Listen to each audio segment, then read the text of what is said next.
Well, hello, and welcome to another day with Life with Sandy. Feeling so much better.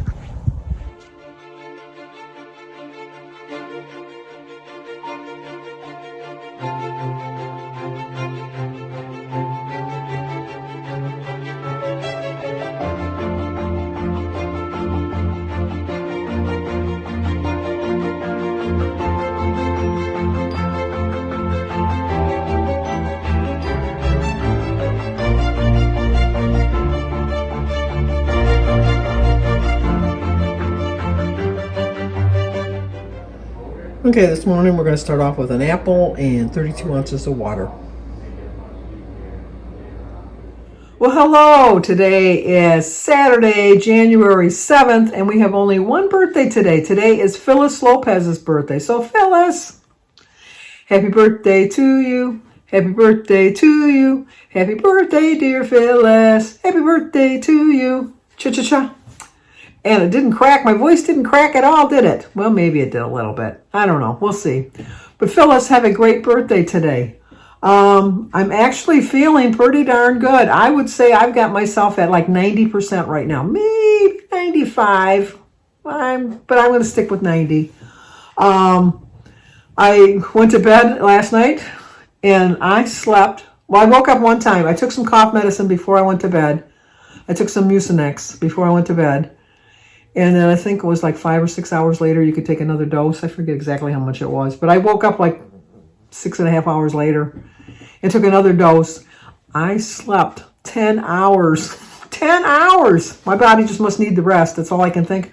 Plus, I slept an hour sitting up in my chair. A little over an hour and a half maybe. Sitting up in that chair right there. So, I think that my body just needed the extra rest, I guess. I don't know. I just felt like a slug sleeping all the time. But, you got to listen to your body cues. You just really do. That's in all aspects of life. I, for the whole month of December, was ignoring my body's signals. Because my body's signals were telling me, you've had enough. Don't eat anymore. You've had enough. And I went, pshaw. I can always get more down there. I can't always eat more. And I did. And I gained. I don't even look to see how much I gained through December. I know it was a lot. And my drug of choice was chocolate because, oh my gosh, I couldn't end the night without having like a handful of candy. And, I know that sounds terrible, doesn't it? Saying it out loud, a handful of candy. I would go into my little candy stash because I have a little candy stash box. And I have a little chocolate Dove, little round ones. They're 2 points each. I got those. I have little Tootsie Rolls, like the mini Tootsie Rolls. I have a little bit of honeys. I had Hershey Kisses. I had the little miniatures. And what else did I have? I had something else. Oh, what cute dogs. It's a big dog and a little dog. I've missed my one. I know I'm getting distracted here, but I got to tell you, there's this one man that walks his dogs, and I haven't seen him in the longest time. I don't know if it's the weather or what. I don't know, but he has 2 dogs. They look exactly alike. Exactly, they're like twins. I don't even know what kind of dogs they are, but they're really cute.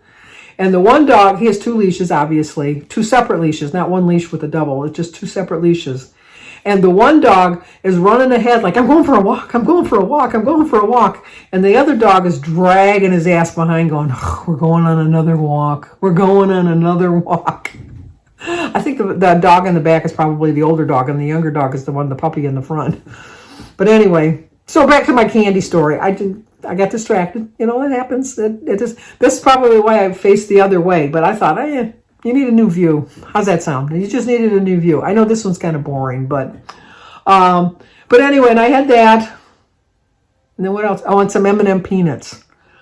And so every night I would go into my little candy box. It's empty now. There's no candy left. So don't worry about me. There's no candy left. How could there be with all the candy I ate? And I would go in there. I don't know how many people remember, and I don't know if it was just local. I think it was probably just local in the Michigan, Detroit area, was Melky the Clown. Melky the Clown would come up on Saturdays, and he'd have like a little show, a little game show. Like Soupy Sales. I don't know if anybody remembers Soupy Sales. You'd have lunch with Soupy Sales. He'd always tell you what you had to eat. He had a little chalkboard, and it was always you had... oh my gosh, Jell-O, because Jell-O sponsored them. You always finished the lunch off with a Jell-O, always. But he would write on the board what you were going to have. And then at night you would watch the Popeye cartoons, and there would be Captain Jolly and Poop Deck Paul. I remember all of these things from when I was younger. How did I get on this subject? This is... Oh, Milky the Clown. So on Milky the Clown, they would play games, and the kids that won, there would be this giant fish bowl, and you could reach your hand in and pull out as many pennies. At the time, I thought, boy, my gosh, how can they afford to do that? But pennies, let me think. How big is the kid's hand? How many pennies did they get? Maybe 50 cents worth, if that. But you would reach your hand in and you'd grab out a whole handful, as much as your hand could hold, and then you'd turn it open so none of them would fall, and that was yours, that you won, your prize. And that's exactly what I was doing every night. I would go digging into that candy box and reach in there and take out as many as I could in my thing, no matter what they were. I didn't know what it was. It was the luck of the grab, whatever I got. And then I would sit in that chair and I'd watch TV and I'd eat all that candy. So is it any wonder? Any wonder? And the whole time I was eating it, my body was telling me, stop. What show movie was that? For the love of God, eat a salad. My body was screaming that, but I wasn't hearing it. I was eating all that. And then, of course, homemade cookies. Got to have a homemade cookie. Christmas cookies are homemade cookies. I don't care what you say. They're always homemade cookies. People sometimes will try to trick you when you go to a party, and they'll put out a whole platter of really pretty cookies, and you just know those weren't homemade. You got those at a bakery. Now, I like a bakery cookie, but a bakery cookie just, because we just have a new cookie place that opened by us called Crumbles, which I've never heard of, but I guess it's really popular. They come in these pink boxes. I think the reason they cost so much is because the pink box is a little kind of elaborate, and so you're paying for the box, not so much for the cookie. But the cookie was just okay, but one cookie, I think, was like 15 points for this one cookie. It was a good cookie. Don't get me wrong, it was a good cookie, but not worth 15 points. And really afterwards I found out you're not supposed to eat the whole cookie, you're supposed to share it and eat half of it. But even still, half of a cookie for 7.5 points, I think it was 8 points. I think I told you this. The first time when it was first open, Jim and I had gone there, and it had a self-serve thing, which is a lot of these restaurants are doing around here, that like fast food restaurants. And when you go in, you go to the little machine and you put in your order. They don't have anybody at the counter taking it, and you have to use a debit card. You can pay for cash. You got to go up to the counter, but they kind of frown on that. They don't want to be involved. Anyway, I went to the machine because I know how to work those machines. Look at this. I know how to work a machine to get food. You don't have to tell me twice how to get food out of a machine. I know how to do that. So I went and I put my order in, and we were going to get 4 cookies because we didn't realize that one cookie was for 2 people, really. It was just Jim and I. So we got 4 cookies, and I put the order in, and it wouldn't let me pay. Oh, okay, so I tried again. So I tried it again.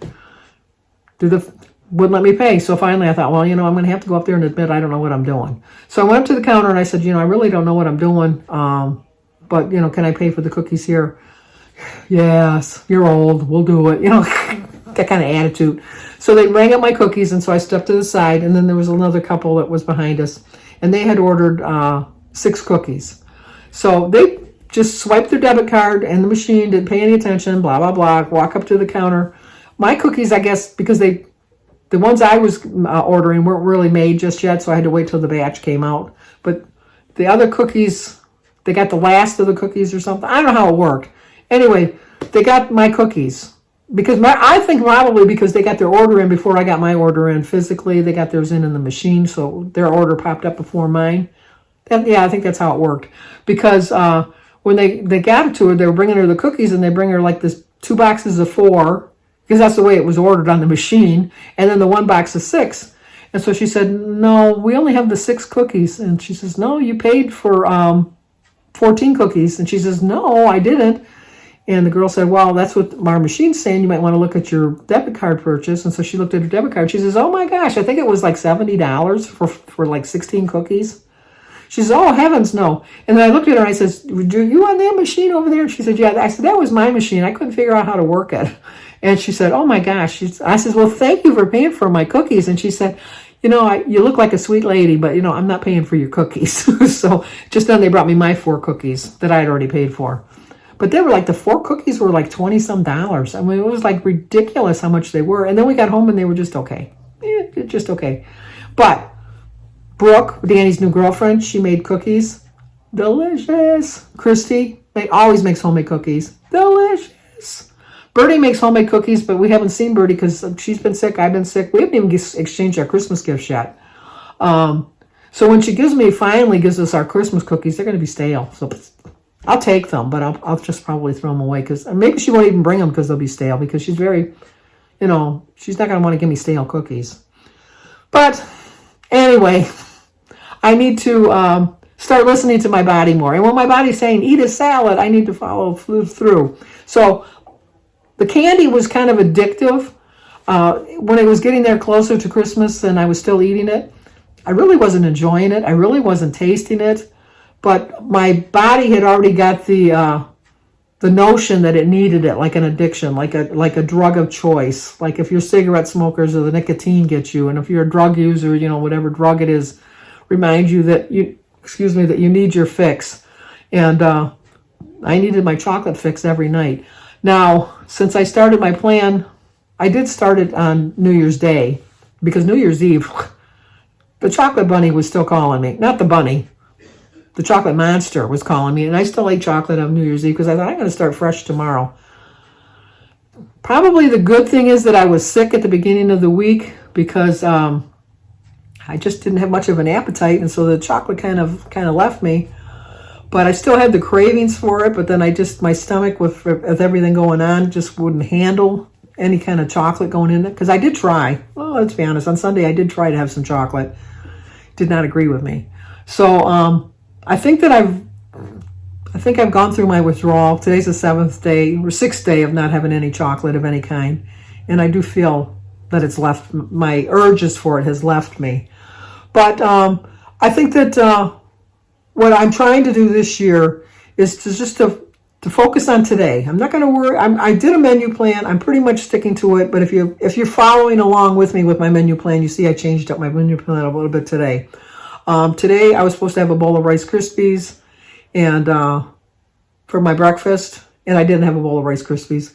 The reason being because I'm very kind of like a milk snob. I really am. Jim knows this to be true of me, and it's been our whole married life. I will drink milk out of the freshly opened milk carton. And I will drink it till maybe it gets to like 3/4 full. I'll still drink the milk. But once it gets to under the 3/4 mark, no, I'm not gonna drink it. And then I'm another snob because the milk we have in the refrigerator, even though we just opened it yesterday, expires tomorrow. Now, I know that's the suggested sell-by date and that you can really technically drink the milk for another 5 or 6 days. No, I'm not going to drink the milk. It expires tomorrow. You're not catching me drink it today. And I know it didn't really expire tomorrow, but in my mind, it's going to expire tomorrow. And we didn't have any other milk because I'll be honest, if there was another milk in there with a longer expiration date, I would have opened it, put it in the back of the fridge that would have been mine till Jim finished his, and then moved it to the front and he would have finished it. Jim doesn't care. Jim will drink milk like a week and a half, 10 days later, which is a week and a half. He'll drink it forever. He'll drink milk forever. He says, as long as it's not curdling, it's fine. But he's alive. He's 72. No, he's 73. He's 73.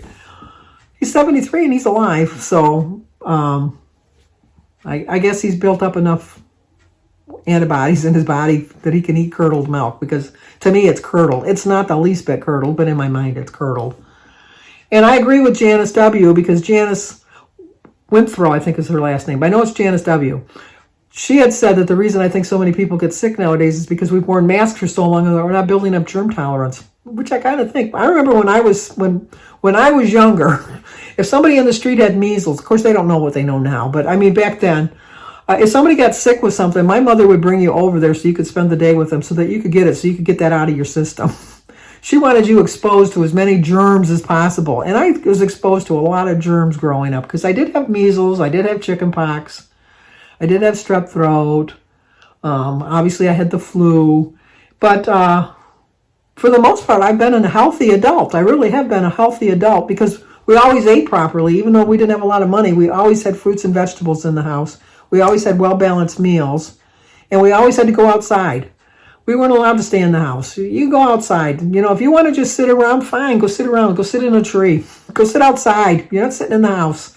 We were, not that my mother was mean that way, but she just felt that the fresh air would do you better. And then If you wanted to go play with a friend, you didn't call the friend to see if you could go play with them. You walked over to their house. And if they were home, then you got to play with them. And if they weren't, you know what? You got a little bit of exercise. You're bored? Get on your bike. Go for a ride. You'll see somebody out there. It's just, and I really do think that's why I stayed thin my whole childhood when I was living at home. And because I was eating properly, I was getting the proper amount of exercise, getting the right amount of sleep, doing all of that. But then as soon as you turn me into an adult, let me be on my own. Hell be damned, I'm going to follow my own rules. Now, I had rules for my children and rules for me. I was an overweight adult my whole life. My children were never overweight. Never overweight. And then maybe I didn't do them any favors because I had flipped it the other way, because now all of my children do have some sort of weight issue. And I think it's because maybe I didn't teach them the proper way. I don't know. I don't know what the thing is, but you all have to make your own judgments and choices. And I can only offer guidance. And that's what I try to do with this channel. So my goal for this year is just to focus on today. Not so much worry about what's happening tomorrow, which brings me back to my menu.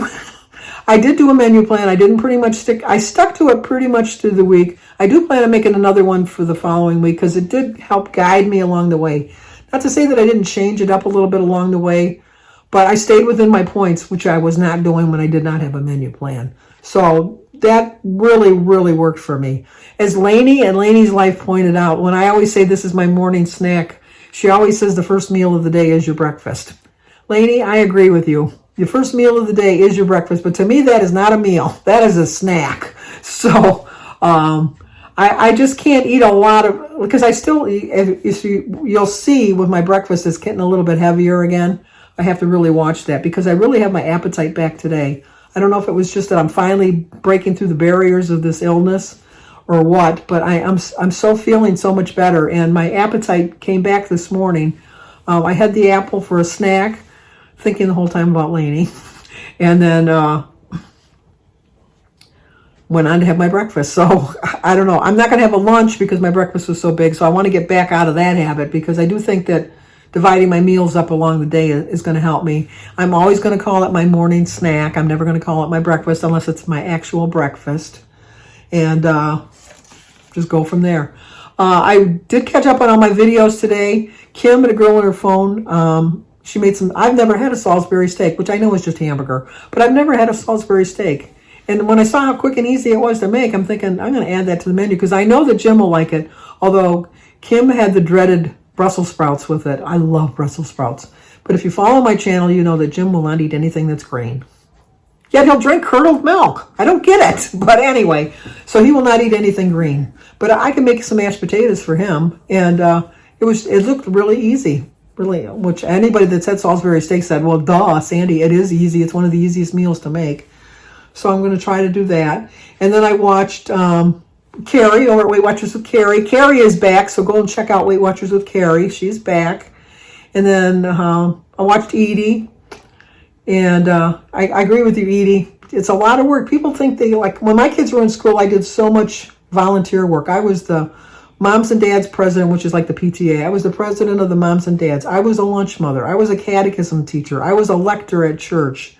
I was the soccer coach, which back then I don't know a thing about soccer then or that, so that'll just tell you what good of a coach I was. It was all they did was just run around kicking the ball. That's all they did. I was a baseball coach. I was a chaperone, even though I didn't drive. My sister would drive me so I could be a chaperone. I was very, very active, and a lot of times people would think it was an easy job, and it's a lot of work. It really is a lot of work. So Edie, I give you credit. It's a lot of work. I acknowledge all the work you do for that. And I also would like to acknowledge all the work that Valerie Reese does on her missions, because Valerie Reese is like so mission oriented that she's going straight to heaven. I mean, it's just, like there's angels, there's guardian angels, that we all have a guardian angels, and there's angels on earth working God's works.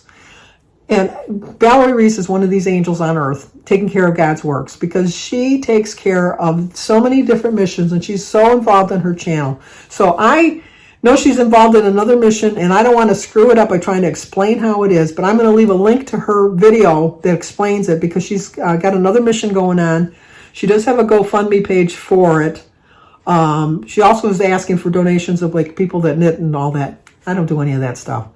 So donations are my way.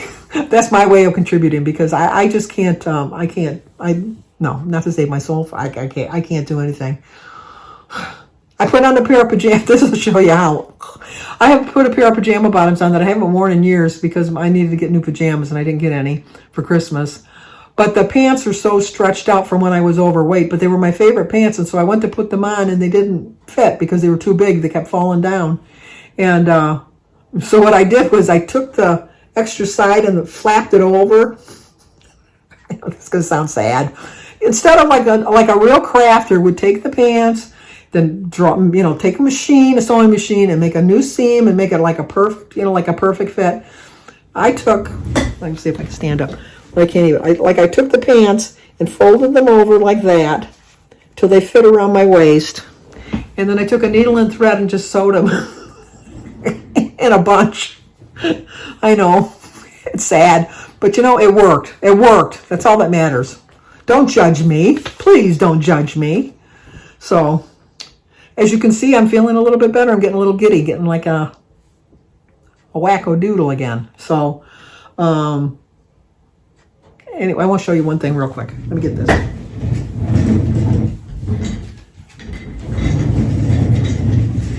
I have 6 of these little birds, because I love birds. And they're all different winter birds that I put out in the winter time. And I put them away last year in a new spot because I thought I'll remember where I put them. Can't find them anywhere. I don't even know where this guy came from. He just came out when I was putting my Christmas decorations away. So all alone is he. Or is that a she? Oh, that's a she because that's a little mink. See? There's a little mink. Anyway, I got to find my other birds. That's it. I'll talk to you. Let's see what I had to eat today, and I will come back, and we'll close out the video later on. I know this is long. Sorry. All right, let's eat breakfast. Today is Saturday, January 7th. My quote is, don't think about what you can do in a month. Just focus on today to get you closer to your goal. As you saw, I had an apple and some water for a snack. As Lainey at Lainey's Life pointed out, that is actually breakfast, but I consider it a snack. And for breakfast, I'm going to have 2 points for my Aunt Millie's toast, 2 points for 2 tablespoons of guacamole, 2 points for my orange juice and cranberry juice, 0 for my banana, my berries, and my tea, and 3 points for my center cut bacon. So it's a 9-point breakfast. I'm watching West Side Story that I taped last night, and I'm going to have a little snack for 2 points. It's too late for lunch, too early for dinner. Okay, for dinner, it's a little odd. I'm going to have some chili and an egg roll and some Diet Vernors and a sugar-free Jell-O. I had my snack earlier for 2 points. My dinner is 12 points, 5 points for my homemade chili. If I remember, I'll put a link to the recipe that I did it before.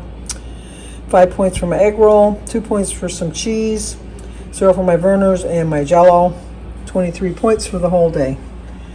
That's the egg roll that I'm using. Okay, let's go eat. Well, it was an odd dinner, but it was delicious. Just been sitting around all day. David just left. He came over and took our Christmas tree down in the living room. Jim still has to take the kitchen decorations down, and then we will be all done. I need a haircut. Look how flat my hair is. That's a sign that my hair is getting too long, but I want to get a little bit better because I don't want to infect anybody and I don't want to pick up any germs. But that's going to do it for tonight. So if you're new to my channel, please subscribe, leave a comment, hit the like button, share if you think somebody might like to see it. Talk to you guys tomorrow.